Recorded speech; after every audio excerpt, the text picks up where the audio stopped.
আমি কিছু পড়াশোনা করেছি, বেদ, বাইবেল, ত্রিপিটক, তারপরে মহাভারত, কুরআন, উপনিষদ কিছু পড়ছি।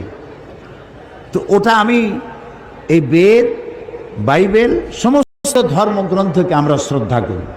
আমরা প্রত্যেকটা উপাসনালয়কে শ্রদ্ধা করি, সেটা মন্দির হোক, সেটা প্যাগোডা হোক, সেটা গির্জা হোক, সেটা গুরুদুয়ারা হোক, সমস্ত উপাসনালয়কে সম্মান করি, সমস্ত ধর্মীয় পুস্তককে সম্মান করি, সমস্ত জাতিকে সম্মান করি। আলহামদুলিল্লাহ বলি, আলহামদুলিল্লাহ।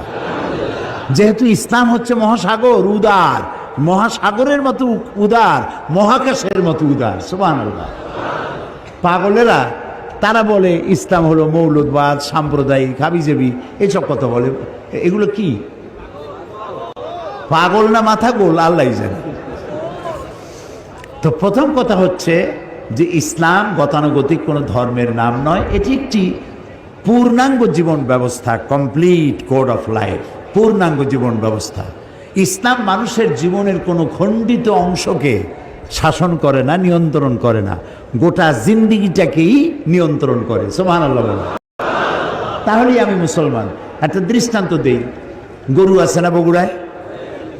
গরুরে যদি না বাঁধেন তাহলে গরু তো চেনে না যে আপনার জমিন কোনটা আর অন্যের জমিন কোনটা। সে নিজেরটাও খাবে, মালিকেরটা, অন্যেরটাও খাবে, ঠিক না? বোঝে না বলেই তো আপনি দড়ি দিয়ে বাঁধেন।